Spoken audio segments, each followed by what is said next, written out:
여러분들의 부동산 길라잡이 부동산 가이드 진행의 강주리입니다.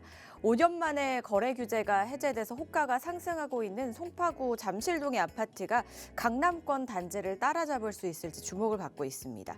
특히 이제 부동산 커뮤니티를 중심으로 강남의 이제 강남구 개포동과의 비교에 좀 불이 붙었다고 하는데요. 토지 거래 허가를 풀고 집값이 나날이 고공행진할 수 있을지 그 시장의 향방 저희와 함께 하시면서 체크해 보시기 바랍니다. 오늘도 저희 부동산 가이드와 함께 하시면서 부동산 관련해서 궁금증 있으시거나 고민 있으시다면 전화 문자 주시면 되겠습니다. 02-2638-3962번, 서울 전화 02-2638-3962번으로 전화 주시거나 건당 100원의 유료 문자입니다. 샵 3989번으로 궁금하신 내용 적어서 지금 바로 보내주시기 바랄게요. 자, 그럼 부동산 가이드 오늘도 힘차게 출발하시죠.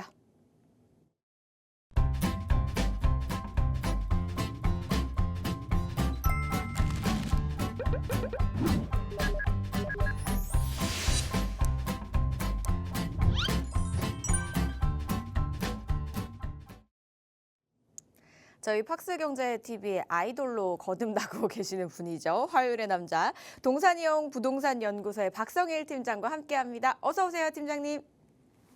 안녕하십니까. 동산이용 부동산연구소의 박성일 팀장입니다. 오늘 뉴스가 큰 게 하나 터졌죠. 바로 기준금리 인하인데요. 기존에 3%였었던 금리가 2.75%로 0.25% 하락했습니다. 아직까지는 이제 대출 금리가 내려가진 않았지만 압박이 계속해서 이어지고 있다고 하는데요. 앞으로 이제 부동산 시장에도 훈풍이 불 초석이 될 것입니다. 아울러서 그 토지거래 허가 구역도 해제가 된 지 열흘이 넘었거든요. 이런 것들이 우리나라 부동산의 상승을 견인할 수 있는 그런 것들이 될 것이라고 보고 있어서 시청자 여러분들께서도 이런 것들을 좀 주목하시고 트렌드에 쫓아가시면 좋은 결과 있을 거라고 생각합니다. 오늘 방송도 끝까지 시청해 주시길 부탁드리겠습니다. 네, 부동산에도 흐름과 트렌드가 있기 때문에 전략을 세우기 전에 이 흐름들을 잘 파악하고 세워야 된다는 부분 다들 알고 계실 겁니다. 그래서 전문가와 또 이야기 나눠보시면 좋겠죠. 바로 자리 설명 들어볼게요. 네, 저희 동산이용 부동산연구소에서는 매주 목요일 오후 2시에 세미나를 개최하고 있습니다. 주제가 크게 변하지 않고 있습니다. 왜 그러냐면 저희가 지금 집중적으로 보고 있는 것이 결국엔 이제 강남권역 그리고 재개발이 얼마만큼 빨리 이루어질 것인가 하는 그런 지역들을 선별해서 설명을 드리고 있기 때문입니다. 물론 재건축도 좋고 아파트들도 좋지만 지금 비용이 많이 들어가고 있거든요. 그 비용이 많이 들어가는 것과 더불어서 반대로 이제 재개발이라든지 아니면 초기 재개발 그리고 돈이 좀 덜 들어가는 지역들 한국인들은 싼 걸 참 좋아하거든요. 싸고 좋은 걸 찾기 때문에 저희도 열심히 싼 거 좋은 거 찾고 있습니다. 이런 것들을 나눌 수 있는 그런 자리니까요. 관심 있는 분들은 많은 참석을 부탁드리겠습니다.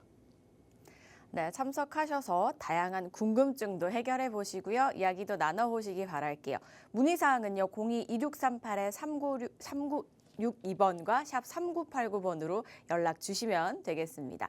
저희는 본격적으로 강의를 들어볼게요. 요즘 소문났어요. 팀장님 강의가 너무 알차다고 소문이 나서 나날이 저희 진짜 시청률과 조회수가 엄청 오릅니다. 명품 강의로 소문이 났는데 그래서인지 오늘따라 유난히 팀장님이 좀 더 긴장돼 계시는 것 같아요. 팀장님 좀 편한 표정으로 편하게 강의 전해주시기 바라겠습니다. 오늘 주제 이제 토지거래 허가구역 해제가 부동산 시장에 어떤 영향을 미치는지 준비해 주셨다고 하니까요. 조금 더 재밌게 한번 들어보겠습니다. 네, 먼저 강의에 앞서서 시청자 여러분들께 감사 인사부터 전달해드려야 될 것 같아요. 저도 이제 들은 얘기인데 이제 그 팍스 경제 TV에 유튜브 채널이 있습니다. 그 유튜브 채널에서 가장 많은 조회수를 기록했다고 합니다. 시청자 여러분들께 다시 한번 감사드리고 앞으로 더 좋은 정보로 찾아뵐 수 있는 그런 전문가가 되도록 노력하겠습니다. 오늘 소개해드릴 내용은요. 토지거래 허가제 해제된 구역들이 굉장히 많거든요. 이 해제가 불러올 여파, 토어제 해제가 쏘아올린 작은 공이라는 제목을 담아봤습니다. 좀 익숙하신 문구이실 거예요. 제가 이 제목을 선택한 이유는 1978년도에 그 조세희 작가님께서 책을 지으신 게 있습니다.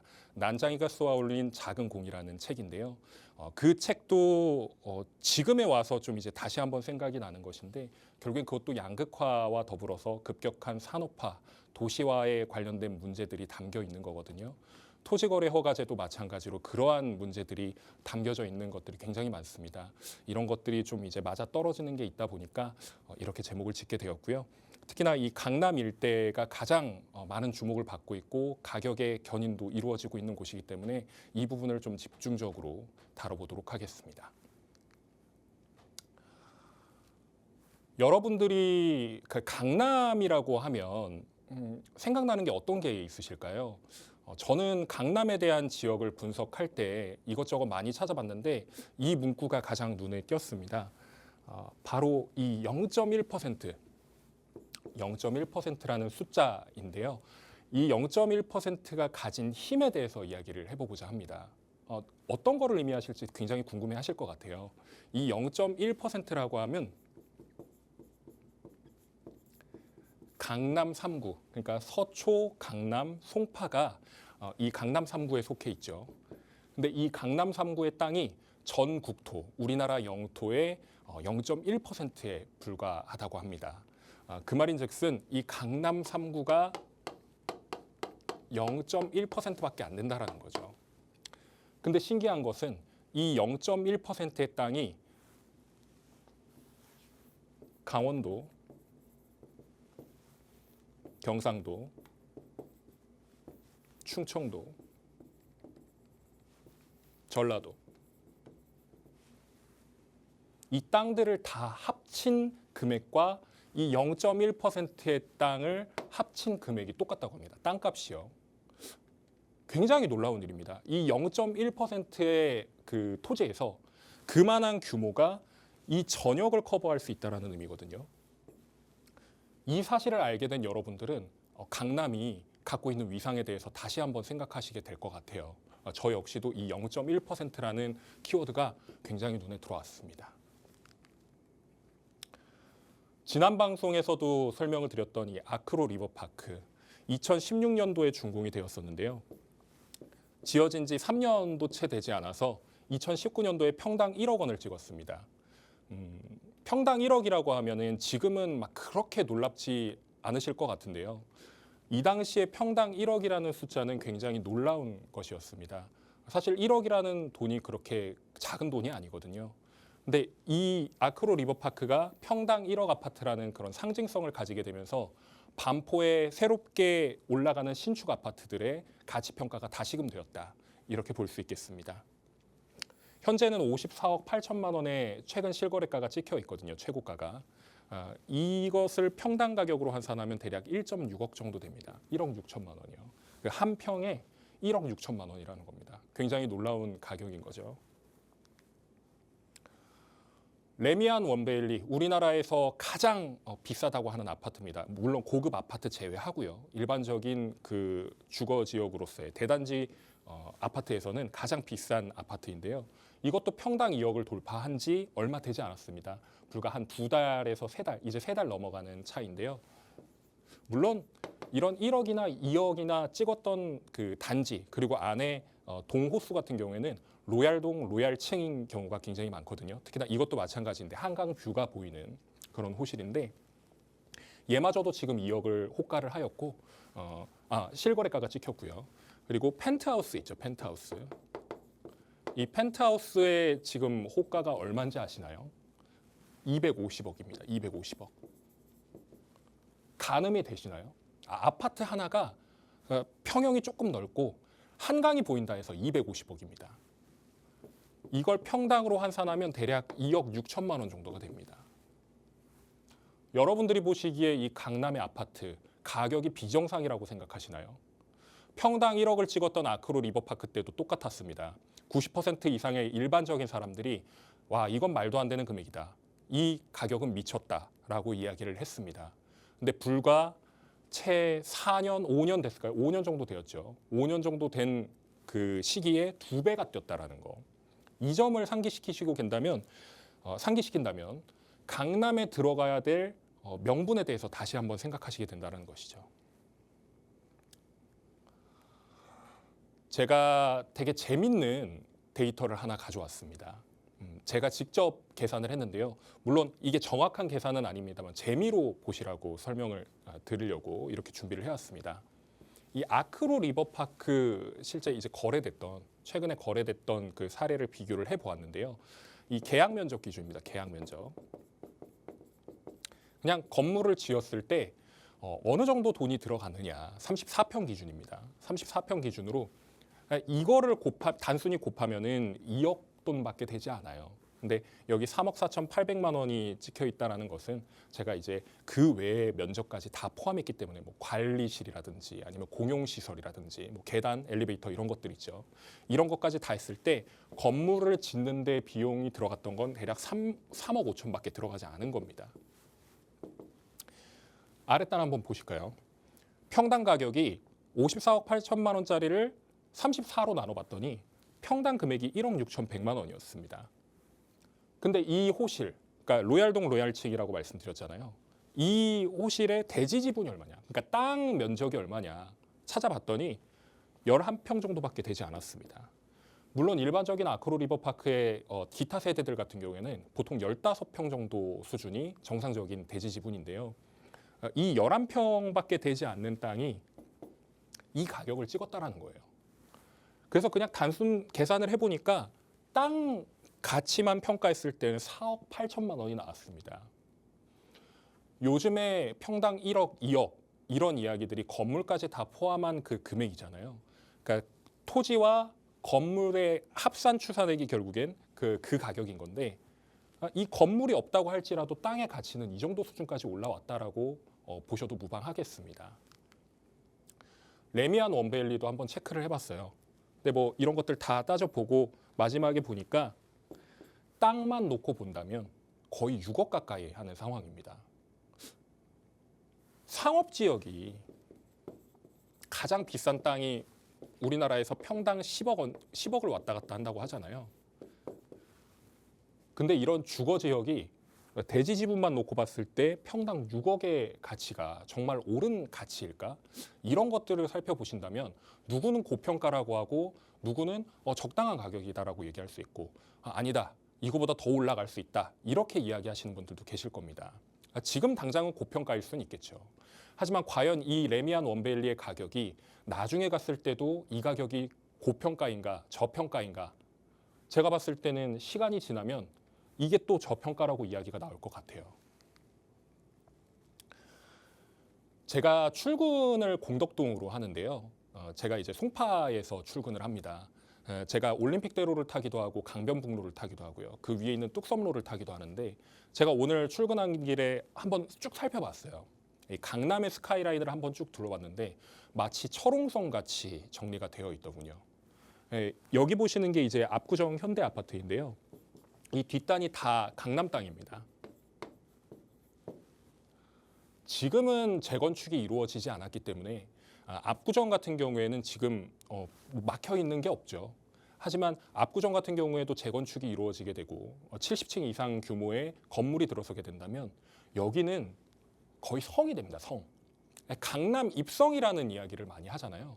이 입성이라는 단어가 결국에는 성에 들어간다는 얘기입니다. 강남을 성으로 분류를 한다는 얘기인 거죠. 근데 이미 아까 보여드렸던 아크로 리버파크라든지 레미안 원베일리가 하나의 성으로서 자리매김을 하게 되었습니다. 옆에 있는 이 압구정은 어떻게 될까요? 다들 알고 계실 겁니다. 알고 계신데 인정을 못 하시는 거죠. 강남이 좋은 이유에 대해서, 그 강남 권역이 좋은 이유에 대해서 이야기를 하자면 말로 형용할 수 없을 만큼 굉장히 많은 장점을 가지고 있습니다. 단점이 거의 없다고 봐야 되는 거고요. 단점이 있다라고 하더라도 장점 때문에 커버가 되는 경우가 굉장히 많습니다. 우리가 좋아하는 곳들, 우리가 좋아하는 사람들을 예로 들어보자고요. 사람들을 봤을 때 좋은 게 너무 많고 너무 사랑스러워서 그 사람의 단점까지도 커버가 됩니다. 이런 강남이라는 지역도 마찬가지거든요.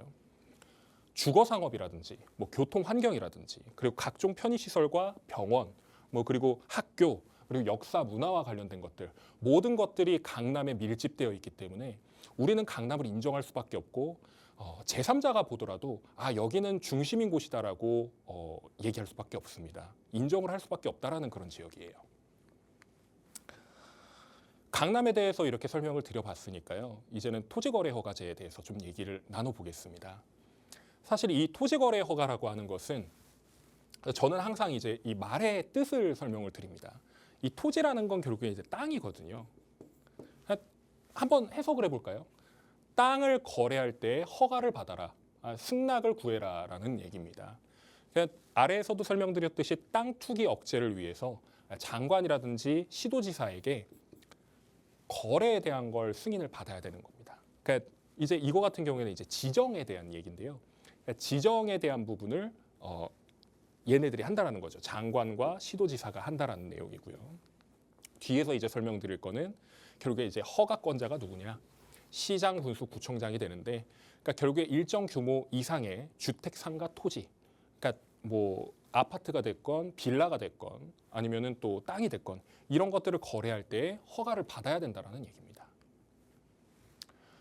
토지거래 허가구역에 들어가게 되면요, 결국에는 이제 각종 규제가 이제 걸리게 되는데, 허가 대상 면적만 이제 따져놓고 보면은 주거 지역 같은 경우에는 6제곱미터 초과되는 경우, 그러니까 대지 지분이 6제곱미터, 그러니까 6제곱미터를 그 평수로 계산을 하면 대략 2평이 채 안 됩니다. 상업 지역 같은 경우에는 5평이 채 안 되는 거죠. 그 말인즉슨 결국엔 이러한 땅을 가지고 있는 건축물들이라면 무조건 토지거래 허가를 받아라라는 내용인 거고요.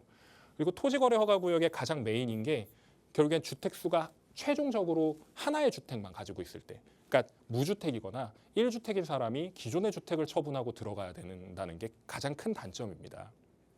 사실 이 토지거래 허가라고 하는 것은 78년에 박정희 정권 때 처음 시작이 됐던 거거든요. 그러니까 주거 안정을 위해서 그걸 보장하기 위해서 만들어진 제도인데, 계속해서 말들이 많았습니다. 뭐 재산권 침해라든가 아니면 뭐 각종 규제에 얽매여서 뭐 가격이 막 급변한다든지 이런 이야기들이 많았는데, 결국에는 헌법재판소에서는 합헌이라는 이야기를 계속하게 되었었죠. 근데 이러한 것들이 재산권을 계속 침해한다라는 얘기가 있었습니다. 근데 어찌됐건 간에 이 주택수 같은 경우에는 좀 어떤 분들께서는 이 토지거래 허가구역을 무조건 들어가고 싶어서, 그러니까 그 안에 있는 아파트를 사고 싶은 분들이 있을 거 아니에요. 그런 분들은 이제 주택임대사업자를 활용을 해서 들어가신 경우도 있고, 아니면은 그냥 이 상태에서 이제 그 기존 주택을 처분하고 들어가신 분들도 굉장히 많아요. 어차피 여기 살면은 오를 것 같으니까 그렇게 들어가신 분들도 굉장히 많고, 살고 계시다가 묶여 있는 경우도 있었습니다. 결국엔 이제 해제가 됐다라는 게 포인트인 거고요.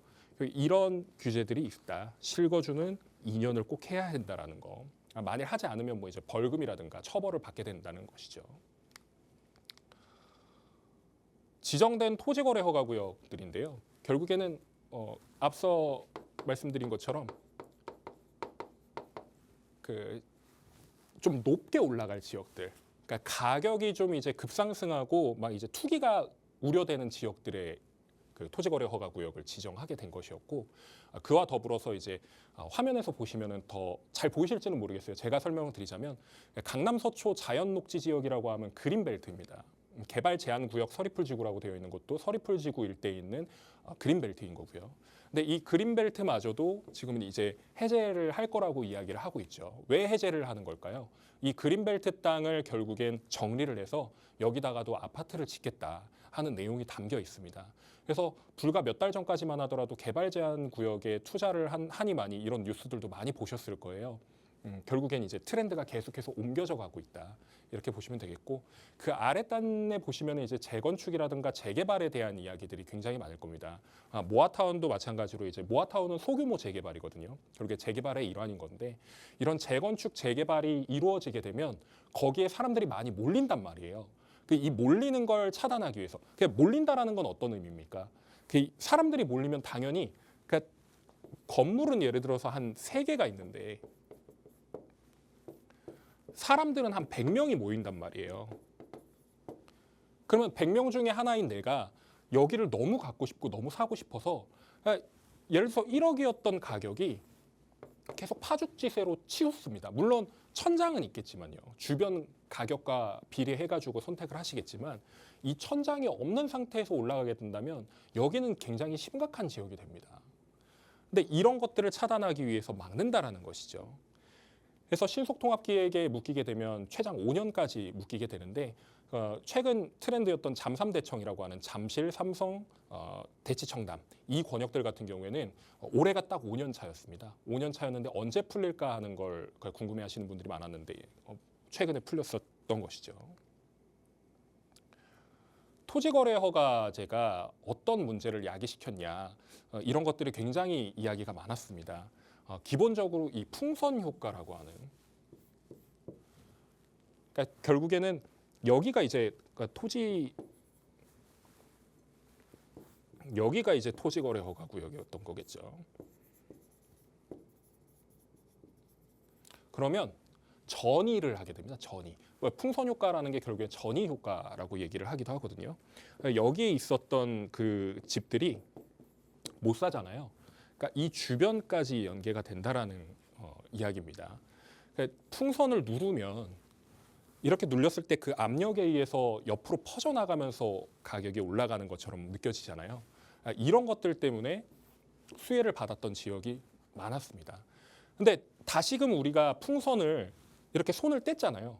압력을 뗐으니까 이 풍선은 원형으로 갖춰지게 됩니다. 원형. 지금 오르는 단지들을 보면요. 오르는 그 아파트들을 보면 결국에는 원래 있었던 풍선의 모양을 다시금 되찾아가는 것.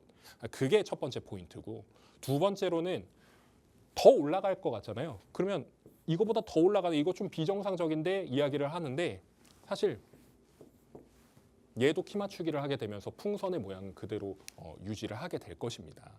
물론 여러 전문가분들께서는 이거를 이제 오래 가지 못할 거다라고 얘기를 하시지만 이거에 대한 파급은 뒤에서 한번 더 설명을 드릴게요. 여기가 오르게 되면 서울의 전 지역, 그러니까 전 지역 중에서도 중상급지가 여기에 따라서 올라가게 될 것이고 그리고 외곽지 같은 경우에도 아직 많이 오르지 못했거든요. 정고점도 심지어 돌파하지 못한 곳들이 많은데 그런 것들까지도 영향을 미칠 것이다. 이렇게 봐야 하는 게 맞다라고 저는 생각하고 있습니다. 국제교류 복합지구라는 것 때문에 사실 묶였었어요. 그 토지거래 허가제 이쪽 권역에서 이렇게 진행을 하게 된 것은 이 잠실 주경기장과 마이스 단지를 조성하겠다라는 내용 때문에 이게 일종의 트리거를 당기게 된 것입니다.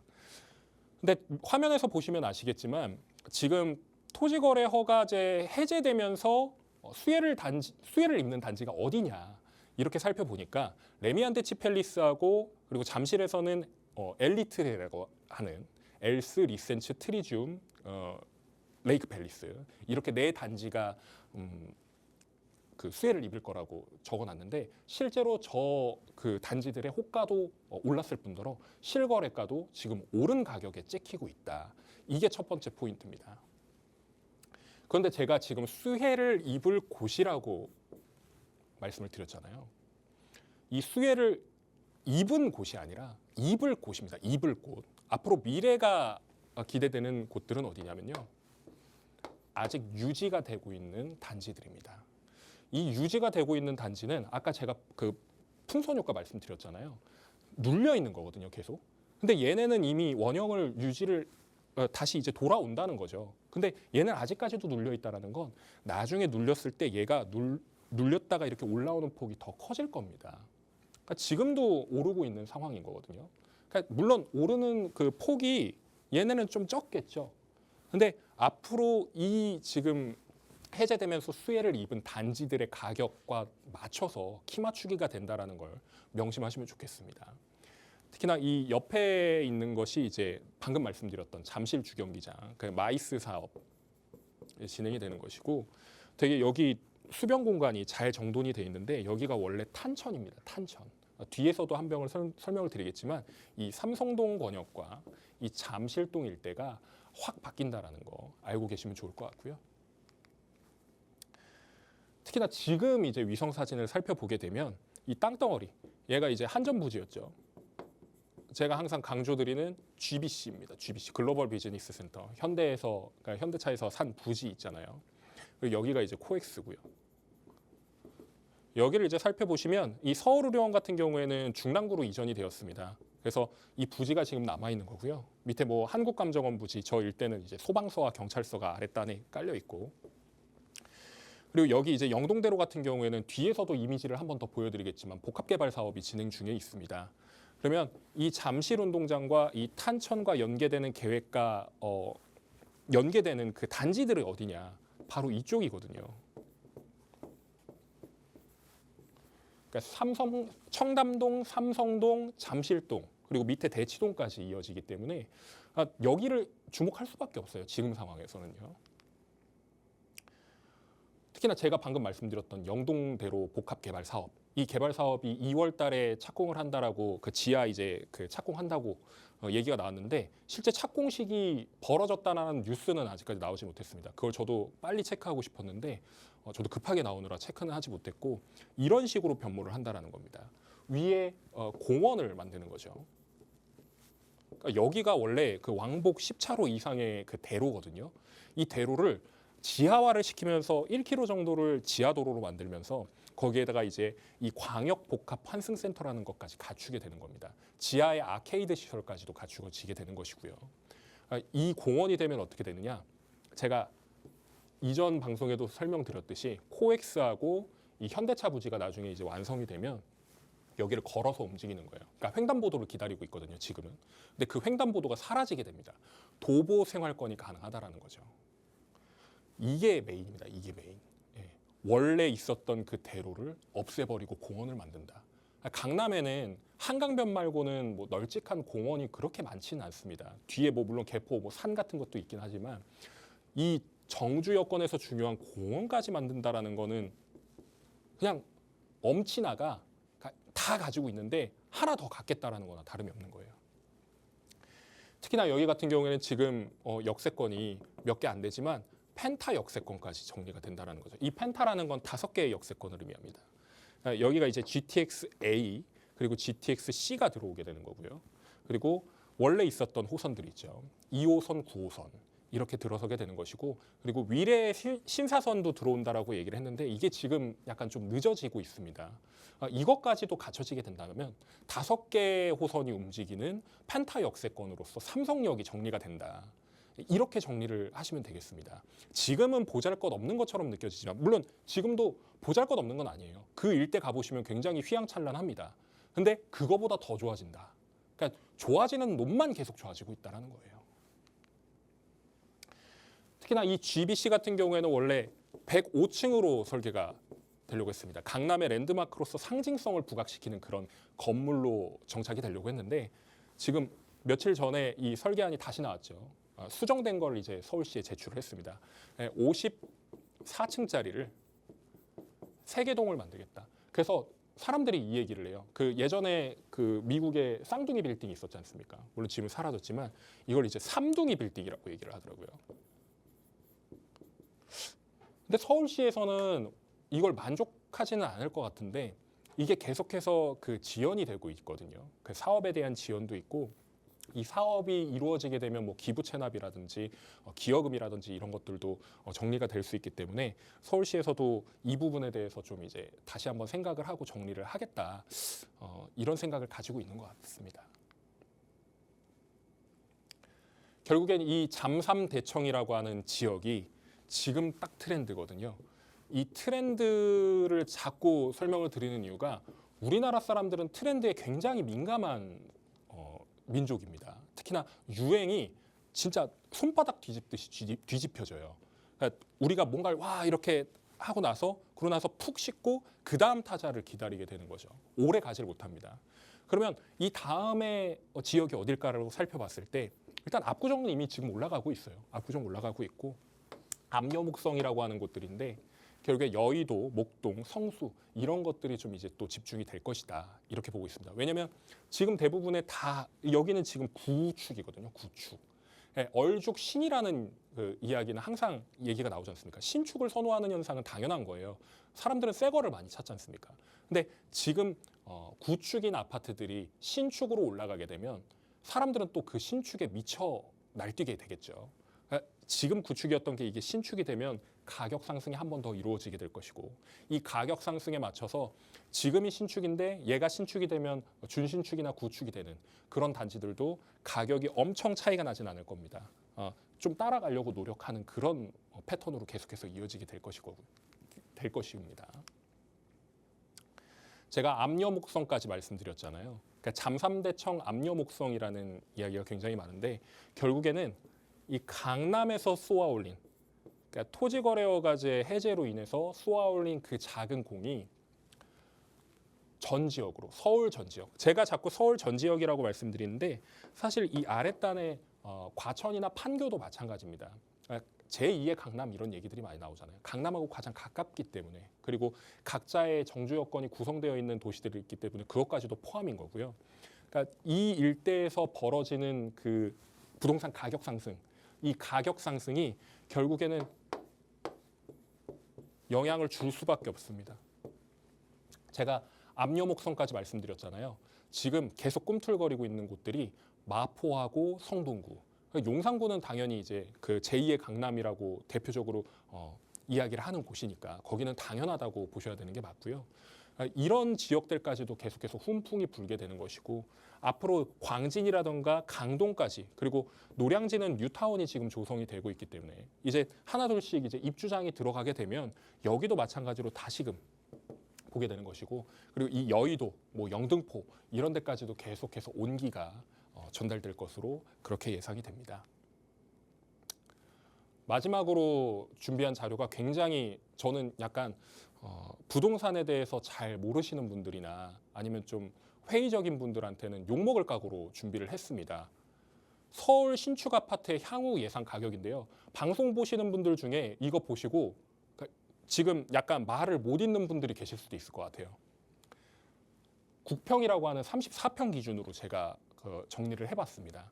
한강변 벨트라고 하는 그 한강에 인접한 아파트의 가격이 평당 2억 5천에서 3억이 됐을 때 가격이 얼마가 될 것이냐 정리를 해보니까요. 가격이 85억에서 100억 정도의 수준이 됩니다. 근데 웃긴 건 뭔지 아시나요? 한강변 벨트의 아파트 일부가 이미 이 정도 수준까지 올라가고 있습니다. 그러니까 눈에 보여요. 100억이라는 숫자가 뉴 노멀, 새로운 기준이 될 것입니다. 이해가 안 되시는 분들 같은 경우에는 네이버 부동산에서 아니면 다른 부동산 채널들에서 한번 살펴보시면 이 가격 그래프가 어떻게 지금 올라가고 있는지 한번 체크를 다시 한번 해보시길 권해드립니다. 특히나 이 강남 권역이라고 아랫단에 정리를 해놓은 곳도 지금 평당 1.5억에서 2억이라고 얘기를 해놨지만 솔직히 계속해서 치솟는 부동산 시장에 맞춰서 이게 가격이 딱 도달하게 되면 이 가격도 우습습니다. 저는 이 강남 권역이라고 해놨지만 사실 한남 뉴타운이라든지 아니면 용산의 일부분이라든지 이런 곳들도 여기에 맞춰질 거라고 예측하고 있고요. 주요 지역이라고 하는 이제 강남 6구라든지 아니면 마용석, 강남 6구는 이제 그 밑에 강남 3구, 서초, 강남, 송파를 제외한 뭐 강동이라든지 동작이라든지 영등포 등을 의미를 합니다. 이런 지역들까지도 이 가격이 될 가능성이 매우 높다. 특히나 위에는 마용성 그리고 요즘에는 광진까지도 이어지고 있거든요. 그런 지역들이 이 정도 가격 수준을 형성할 것이라고 예측을 하고 있고요. 그 외 지역이라고 하면은 외곽 지역인데 이 외곽 지역 중에서도 뭐 노도강, 금관구라고 하는 그런 지역들 있잖아요. 물론 이렇게까지 올라가기는 쉽지 않습니다. 상승폭이라는 게 있거든요. 근데 지금 양극화가 한창 가중되고 있는 상황이잖아요. 이 양극화를 줄이기 위해서 노력할 정부의 모습을 상상해 보십시오. 그러면 둘 중 하나입니다. 있는 가격을 내리거나 아니면은 떨어져 있는 가격을 올리거나. 그러니까 떨어져 있는 가격을 그냥 그 상태로 놔둘 수 있는 곳이 서울이 아닙니다. 서울은 그렇게 놔둘 수가 없는 지역이에요. 그렇기 때문에 이런 가격들도 지금은 콧방귀 끼면서 절대 올 수 없는 가격이다. 너 미친 거 아니냐 이렇게 얘기를 하시겠지만 저는 이 가격까지도 갈 수 있다라고 보고 특히나 부동산 전문가 일부의 전문가분들은 평당 5천이 과학이다라는 이야기들을 많이 하셨거든요. 지금 평균 분양가가 4,400이고 매매가가 4천만 원대에서 왔다 갔다 합니다. 뭐 4,100에서 4,300 왔다 갔다 하는데 이 평균 5천만 원이 되면요. 6천, 7천 금방 갑니다. 사람들은 숫자에 예민하기 때문에 특히나 우리나라 사람들 같은 경우에는 그 올라가는 거에 오히려 더 두려워하시고 무서워하시거든요. 근데 이미 시작됐습니다.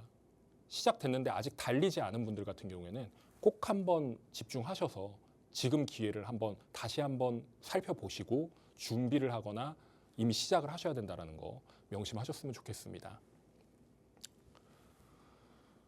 사실 내 아파트를 갖는다라는 것 자체를 어려워하시는 분들이 굉장히 많은데요. 특히나 내 집 마련을 하신 분들도 계실 테고 아니면 이제 지금 방송 보시는 분들 중에 대부분이 자식에게 증여하려는 그런 분들도 굉장히 많으세요. 특히나 세미나 오신 분들 상담을 해보면 새 아파트를 사주기에는 너무 부담스럽고 그러면 이제 다른 대안으로 이제 들어가야 된다라고 이야기들을 많이 하시는데 이 청약에 대한 부분은 항상 놓치지 않고 들어가시거든요.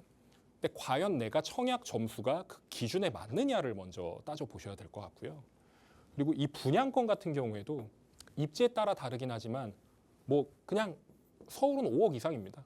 네, 분양권 살려면 5억 이상 무조건 줘야 되는 상황이고요.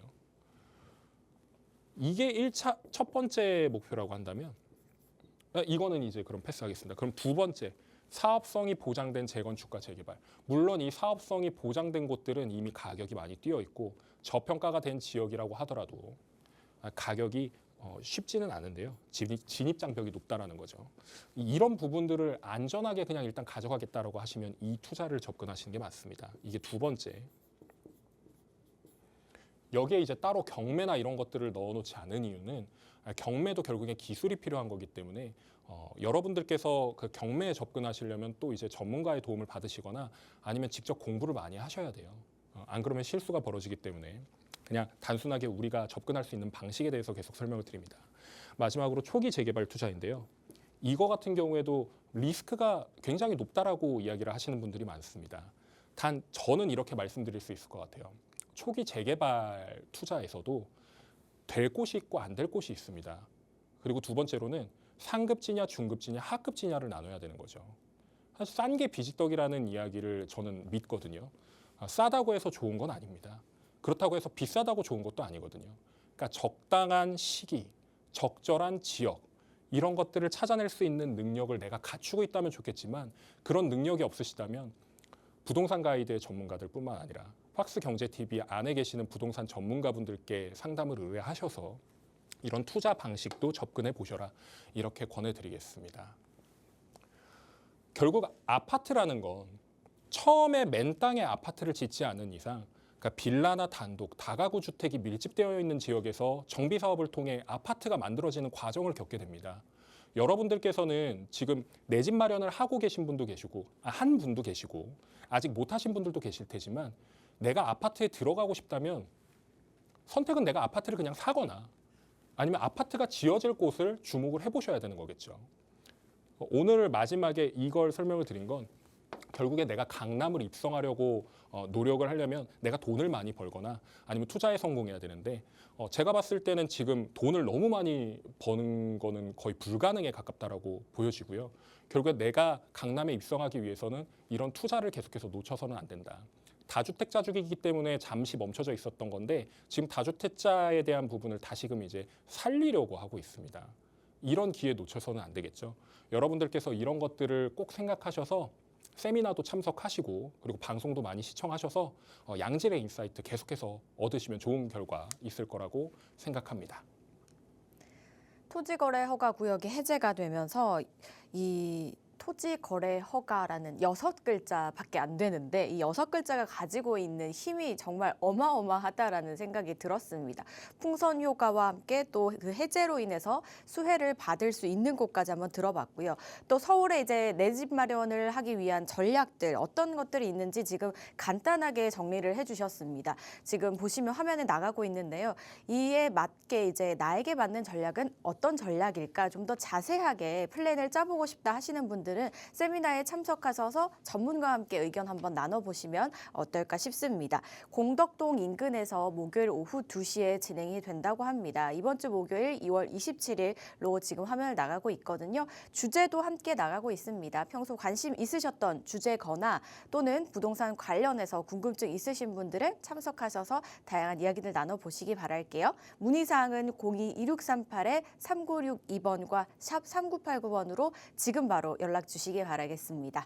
저희는 또 지금부터 시청자분들의 궁금증 한번 해결해 볼 텐데요. 방송 중에 상담 원하시는 분들도 지금 화면 아래 나가고 있는 번호로 연락 주시면 되겠습니다. 먼저 문자로 바로 만나볼게요. 저희 첫 번째 문자 주신 분은 4417님입니다. 전문가님 안녕하세요. 토지거래 허가구역 해제로 인해서 강남의 집값이 꿈틀댄다고 하는데 일반 서민이 아파트 갭 투자로 접근하기에는 범접하기 힘든 금액인 것 같습니다. 재개발 또는 적은 금액으로 투자할 수 있는 방법은 없는지 전문가님의 조언을 구합니다라고 보내주셨습니다. 맞습니다. 참 저희가 이 강남 아파트 갭 투자라고 해도 접근하기는 참 굉장히 어렵거든요. 불가능하지 않을까 생각하시는 분들 많으실 것 같아요. 그래서 가능하다면 좋겠지만 만약에 불가능하다면 다른 쪽에 어디를 좀 보면 좋을지 상담을 요청하셨습니다. 팀장님 도와주시죠. 네, 우선 서민들이 강남에 접근하기에는 굉장히 어렵습니다. 특히나 그 투자금이 1억 미만이라고 하시는 분들은 좀 외곽 지역에서부터 이제 시작을 하셔야 되는데 이 부동산 같은 경우에 지금 외곽 지역이 아직까지도 이제 눌려 있다라고 말씀하시면 이게 다시금 언제 그 꿈틀댈 것이냐 이런 것들도 지금 거의 불확실하거든요. 그러다 보니까 금액대별로 좀 이제 그 내가 어떻게 플랜을 짜야겠다 이런 생각을 좀 가져보셔야 될 것 같은데 만약에 너무 예산이 적다라고 하시는 분들 같은 경우에는 일단 자금을 모으시거나 아니면 융통할 수 있는 방안을 좀 마련을 해보시면 좋겠다라는 생각이 들고요. 특히나 이제 투자금이 1억에서부터 3억 사이에 계신 분들, 요즘에는 소액 투자를 1억에서 3억 정도를 얘기합니다. 사실 소액이 아니거든요, 서민들한테는. 그럼에도 불구하고 예전에 2천만 원, 3천만 원, 많게는 1억 정도면 투자할 수 있었던 곳들이 불과 7년 정도 만에 이게 10배가 뛰었습니다, 투자 금액이. 그렇기 때문에 우리가 접근할 수 있는 지역은 어딜까? 이런 자세한 상담은 일단 먼저 세미나를 오시면 좋겠다라는 생각을 먼저 전달을 드리겠습니다. 자세한 상담은 세미나를 오시거나 아니면 개별 상담을 요청을 해주시면 좋을 것 같고요. 제가 일단 모든 지역을 다 정리를 할 수 없으니까 강남 지역만 그냥 놓고 정리를 해드릴게요. 압구정 쪽은 좀 이제 빼겠습니다. 왜냐하면 거기는 그 서민들이 접근할 수 있는 영역이 아니거든요. 권역이 아니기 때문에. 일단 이 논현동 권역이 있고요. 삼성동 권역이 있고 역삼동 권역, 대치 권역, 그러니까 도곡은 제외하겠습니다. 그리고 이제 양재, 개포, 그 일원동 쪽이 있는데요. 그 투자에 관심이 많으신 분들이나 아니면 실제로 이제 액션을 취하셨던 분들은 대부분 갖고 계신 데가 이 양재하고 일원동 쪽이 가장 많으실 거고요. 여기가 이제 모아타운, 그러니까 소규모 재개발이라고 말씀을 드렸잖아요. 이 소규모 재개발이 한참 트렌드일 때 접근하셨던 분들이 많이 갖고 계세요. 근데 이 투자가 전혀 나쁘다라는 건 아닙니다. 그러니까 지금 돈 버신 분들도 계실 거예요. 이런 분들은 지금 1차적으로 돈을 버신 거고 그 다음 2차가 어디냐라고 따져봤을 때 지금 이 권역에서는 사실 모아타운을 추진하려고 했으나 실패한 곳들이 굉장히 많거든요. 그 이유가 땅값이 좀 비싸고요. 월세가 좀 높거든요. 그러다 보니까 여기 가지고 계시는 이제 토지주나 건물주분들이 맹렬하게 반대하십니다. 그렇기 때문에 여기 같은 경우에는 개발이 지금 조금 어려운 상태들이에요. 집 주변의 집값들은 비싼데 반대율이 높다라는 겁니다. 특히나 여기 같은 경우에도 마찬가지고요. 근데 제가 위에서부터 설명을 드리자면 이 논현동 권역도 이게 블록이 4개로 나눠져 있거든요. 근데 이 윗땅 같은 경우에는 신사동 권역하고 비슷합니다. 신사동. 그러니까 여기는 그 사옥들이 많고요. 개인이 가지고 소유하고 있는 것들이 굉장히 많습니다. 통건물로 가지고 있는 게 굉장히 많아요. 그렇기 때문에 저기 같은 경우에도 서민들이 조금 접근하기는 어려운 권역이다 이렇게 말씀드릴 수 있고 이 삼성동 일대 같은 경우에도 굉장히 많이 올랐습니다. 뭐 살려고 하면 그냥 앞자리가 10이에요. 10. 그러니까 10억대다 보니까 접근하기 어렵다 그러면 그러니까 남은 권역은 이쪽 권역이거든요. 근데 제가 말씀드렸듯이 이 역삼이나 대치들 같은 경우에는 모아타운 실패했습니다. 그러니까 추진하다가 실패한 거거든요. 그러니까 당분간은 지금 좀 잠잠해질 거예요. 다른 뭐 이제 재개발이나 이런 것들이 나오지 않는 이상.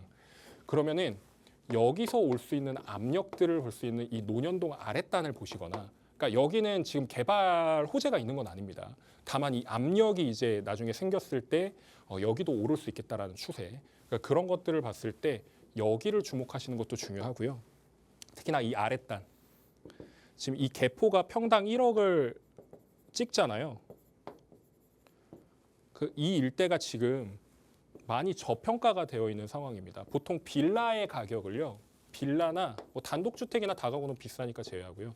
이 빌라라는 게 모든 지역에서 통용될 수 있는 건 아니지만 아파트 가격에 원래 50% 미만이었어요. 근데 강남 권역의 빌라와 뭐 비교를 하자면 30%에 불과합니다. 굉장히 낮은 지역은 25%까지밖에 가지 않아요.